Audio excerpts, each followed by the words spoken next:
Hello, everyone. Carrie back here with FamilyEbiz.com.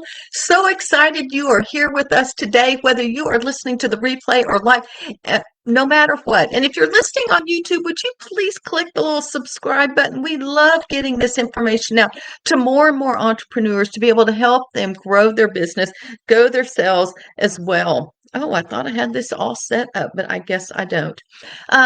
Because I'd like to be able to watch it on my phone because it's too hard to multitask. Hey, we are in the end of a series that we've been doing about refocusing our marketing strategies, taking our marketing strategies and refocusing them so they actually make consistent money, so they grow your list and drive traffic. And we have covered many things. Today, we're going to talk about the tools you need to actually make your best decisions. So before we do that, let me just review a little bit. We talked in the beginning about your audience. Some of y'all are like, yeah, I've heard that a million times. Who is your ideal customer? If you don't know that ideal customer, if you can't like dream about them, you don't know them well enough. And so that is something that is always the starting point. Then we need to develop very simple funnel. Because if you've got people you want to drive traffic, they've got to go through a little funnel of some sort. I actually show y'all this very, very simple funnel on the second week as well. And you can go back and listen to all about that funnel. And then we talked about email list building. That is what Path to Profits is all about. It's open, yay, excited. We've taught all of these topics are ones that we are going to dive deep into at the Path to Profit Summit. If you have not signed up, I highly recommend it. You only have a few more days to sign up. FamilyEbiz.com/summit. There should be a link wherever you're listening. Last week, we actually talked about three things. We talked about SEO and Pinterest because they have a lot of similarities in the way that you use them with keywords, search engines, that type of thing. And then we need to use many different channels for our marketing. And we talked about that. Today, let's talk about the tools that you need to be able to make the best decisions as well. And hey, if y'all are here, especially if you're here live or not live, leave me a note and tell me, out of all the things that we've covered so far, which one is the one that you are going to dive deep in? I would love to know. I've just gone through all of them. Today, we're talking about tools. If that's it, tell me what that is, because I want to help you make the best decisions. I want to help you grow your business. All right. And if you haven't ever heard my story, in 2020, I lost half my income. My online business that had been a hobby business for about 8 or 10 years, I was like, well, we got to do something with this thing and start making some money. And so I had to go from a hobby business to a full-time income as well. Excuse me. So I have 4 different tools I want to share with you. And I'm going to tell you right now, these are the sexiest things you can do in your business. But when you hear them, you're going to go, oh, no, thank you. They are your stats. Your stats in these 4 tools are what will help you make the best decisions. It isn't really sexy, but it is vital for your growth. If you don't know your stats, you don't know where you've been or where you've gone from. I am in the middle of working on a business deal, of possibly buying a business. And I'm telling you, some of these online people don't treat it like a business. They don't even have their numbers. And I'm sort of like, how can I give you an offer if I don't even know your numbers? And so I think it's really important that not just numbers as far as income and expenses, that is definitely one of them, but we're going to go more into our website. What are the stats? Now, and you should be using your income statement and your balance sheet to make wise decisions every quarter and every year. But we're talking about with your website itself. What are the stats and where do we find those? Where are the tools that you need to be able to make wise decisions? So, number 1, Google Analytics. If you don't have it, if you have a WordPress site, you should be able to just use a plugin, because I don't know how to put it in the header of a site or anything, but I do know how to get it on there with the plugin. So, you need to use Google Analytics because this is going to track your website performance and your marketing performance within your website. What are the kinds of things that you can discover from Google Analytics? You can discover how many visitors you have every month. If you ever want to run ads at all, you have to have a minimum number of visitors every single month. You'll discover what pages they land on, what pages they exit on, and how long did they stay on your site. If they're there for 20 seconds, then you need to do something to keep them there. So you need to look at some of these stats and then make some decisions. How long they stay on your site is called the bounce rate. So when you're looking at the stats, look for the bounce rate. That will tell you. You'll also see how long it takes for a page, your website, to load. And if it's too long, they're just going to leave. Everyone's got the attention span of a gnat.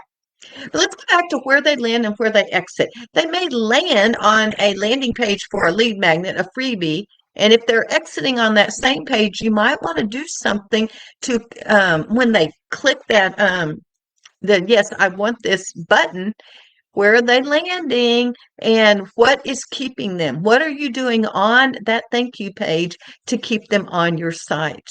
Some other things that you will find from Google Analytics are the demographics of your visitors.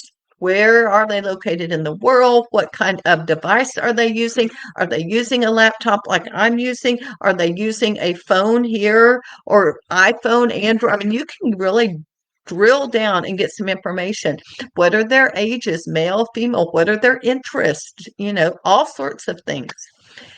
And then you can, this is the thing I use the most. I do the other ones, not as much, but what is driving traffic to your site? I want to know how much of my traffic is coming from social media, from SEO or search engine at all, and other like just direct traffic, meaning from one of my emails or an affiliate email that they're not really able to go and look at a website. And so, for me, I know that 30% of my traffic to my homeschool website comes from Pinterest. What does that tell me about making decisions for my business? That tells me I better pay attention to Pinterest. I better consistently share on Pinterest and pin, and do all the things that I need to do to make Pinterest better. Now, I'm not going into detail. We talked about that last week. If you really want to know what to do, come listen to Becky Beach this Thursday at the Path to Profit Summit. I was looking at her action points that she wants you to take afterwards. Y'all need to come and listen and see what she has to say. She is an expert at this as well. So you can look and see. Now, not only that, like general, you can find out specifically which pages. I have got a page about kids' Bible activities or something, and it is one of my top performing pages always.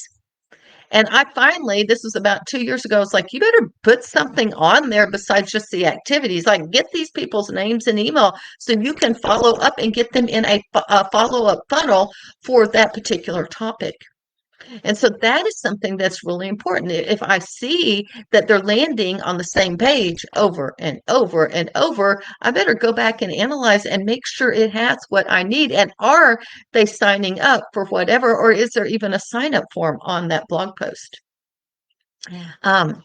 Those are some of the main things that I will look for and see. I mean, I'm not going deep into everything. I'm just showing you the tools and how you could use it. So tool number 1, Google Analytics. Tool number 2, Google Search Console. If you do not have Google Search Console, you need to go and get that and get to where you have access to it, install it, make sure it's all connected to your website. What does Google Search Console do? The main thing I use it for is it tells me what people are searching for when they land on my website. It shows me, it may not be the keywords that I have chosen. And so let's say one of my other ones top right now in the fall time is fall centerpieces. I've had this ugly post for like ever and ever. I've worked on improving the images, but I don't do too much to it because it keeps driving traffic over and over. So I have this post on fall centerpieces. Finally, I was like, why does that thing keep coming up? I just sort of threw it up because it looked like fun. And so I finally was like, you better get a lead magnet on there. And I do have a lead magnet now about fall that will connect them and put them into a funnel as well. Now, I might go in to my Google Search Console and find out it's not just fall centerpieces. It may be fall decor or uh, dining room decor for the fall or autumn centerpieces or I don't know what, but I can go and find out what it is. And then I could even make a new post with a different look and feel of it all and actually drive more traffic to there if that's what they're actually looking for. Crystal and Kelly talk a lot about this. They are speaking, I think, on Friday. SEO experts, they know actually what I learned about Google Search Console in the very beginning was when I was listening to them a couple years ago. And so you need to use the stats in your Google Search Console to know what to post for SEO reasons and be able to figure out keywords that are related and then do your whole SEO spider web thing that I talked about last week. So you want to optimize it for SEO, but you also want to make it for your readers. If that's what they're looking for, then make sure those words are there, especially in the title. So that is how you can make a wise decision about your news post. Use your Google Search Console. My guess is most of you don't have Google Search Console. This is something I would highly recommend before Q4 finishes. You need to get that thing up and going and take a look at it. Google Analytics, Google Search Console, last Google tool, Google Keyword Tool. Now, you can use any keyword tool. I used to use Google Keyword Tool because it was free. And that was fine. And that's where I got the fall centerpieces and the Bible VBS Bible study for kids, fun activities, whatever the words are. That I just use Google Keyword Tool. It's free. So you can go use that. Now I use another one now. I personally use Ubersuggest. I was looking in my Amy Porterfield mentoring group that I'm in called Momentum. And in there they were having what's the best search console. And the SEO experts, which I am not, the SEO experts were saying it doesn't necessarily matter which tool, but you just need to use it consistently. So keyword tool, pick what you want. There's a bunch out there, and they all, Rank IQ claims that they are better than anyone else. They may be, I don't know. But what you need to do is start using it consistently if you need new ideas, especially maybe you have filled out everything and you're starting a brand new course with a brand new topic. You need to find out what kind of keywords are going on there because people may have never typed words to get to that topic, and start posting and blog posts, podcasts, whatever you need, and doing that so you drive traffic that way. I think when you use your keyword tool, you want to use a balance between a whole bunch of searches and that they're not too hard to rank for, especially if you're getting started. Now, I use this example. If you just put in, let's say, fall, you're going to get billions of searches and you're going to go, oh, great, I'll go for that. No way you're going to ever do that. If fall centerpieces, that will be a little easier. Fall centerpieces for dining room table, that would be even better. So look and find the longest ones. Just because the numbers decrease some, you want to look, and there's a balance between the number of searches and then how hard they are to rank. High, medium, and low is how Google Keyword Tool will rank them as well. So I highly recommend using your long keyword tools. Go listen to SEO and find out more about that. Just be sure you're using a keyword tool consistently and you are optimizing for those keywords. Again, come listen to Crystal and Kaylee at the summit. They know what they're talking about. They are experts when it comes to this. They're going to talk especially about something called meta description, and you don't even have to understand it. It's like, right, you can just put a plug in and then you just fill it all in, but they're going to tell you how to fill it in correctly and the little tweaks that you need to do. So the first three tools, Google Analytics, Google Search Console, and a keyword tool of some sort. And there's more things you can do with the keyword tool, especially if you use one that's a paid one. But that's the main thing you want to do because you want to make wise decisions about the new posts, the new pages, the new videos, whatever you're going to make and put in your website. Fourth one, email stats. Do you keep your email stats? I mean, I'll look at them, but do you keep a record of them? I was in our mastermind. I host a mastermind, and we meet once a month. There's small groups of 4 or 5 people. And so I was in this one, it was about a year ago, and one of my members, I was sort of saying, well, do y'all, like, if you're redoing a promotion, do you go back and look at your subject lines and see what percentage ones their open rates are and their click-through rates are?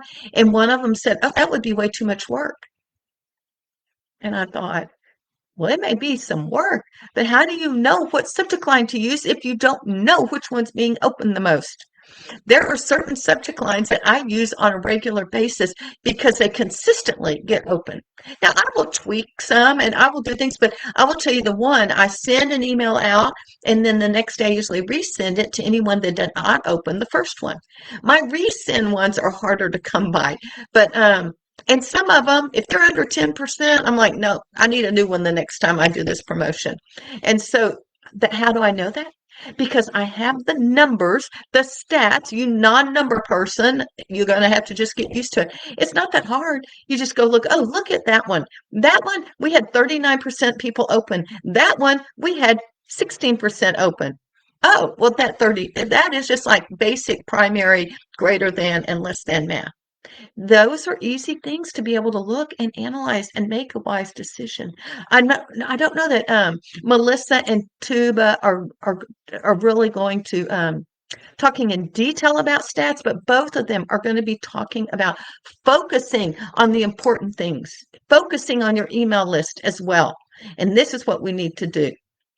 I would encourage you to keep a list of your best subject lines, especially if you have repeating offers, especially too, if you have an evergreen offer, go and check on them every once in a while and see which ones are doing the best. If it's evergreen, you need to get in there and check it. I would say at least once a month. Another thing you can do with your email stats is run A/B testing. So I don't do it as much now, but I really need to do it again. But I would split, I'm sending one email and the way I test it is I make one change, and the one change, the one difference is the subject line. And then I can compare because it's my Aweber is just going to divide it up in half, and we're going to see which one wins. That's another stat that you need to pay attention to when you're doing A/B testing. The next thing I would consider is what about your click-through rate? Are people clicking through your links and landing wherever you're sending them? And what are they doing? And are they doing? If not, you need to go through and look at your emails and see why they're not clicking through. Or is there a message match issue? Now, I will tell you, unsubscribe stats. And just don't worry too much. Now, if I'm having like 50% of my people unsubscribe, then I got a problem. But I don't have that many.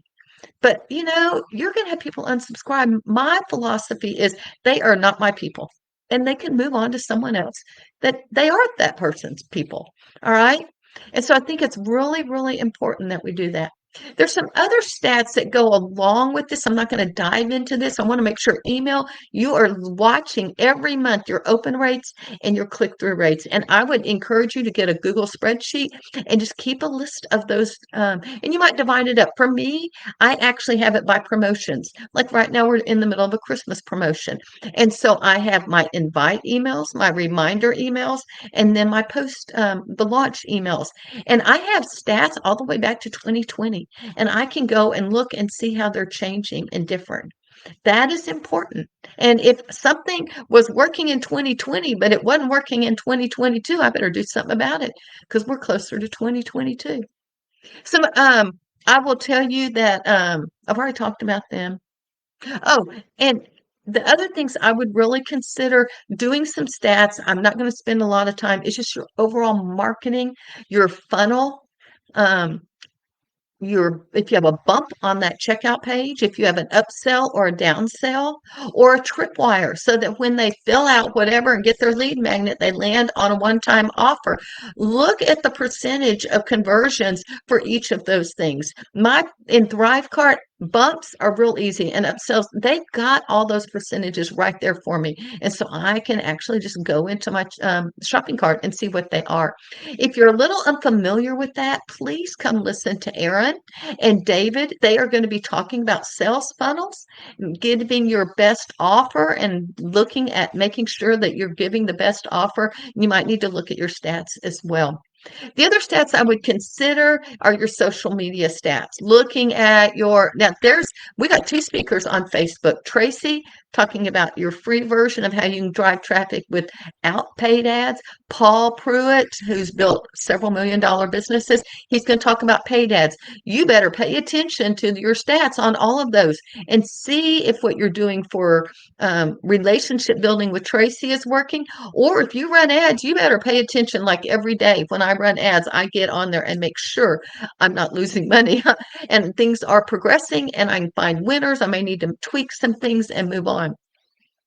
Instagram, same thing. Michelle will be talking about Instagram. Hey guys, if y'all have not signed up, I think it's really important. We've talked about these tools. We've talked about marketing strategies. This week is time.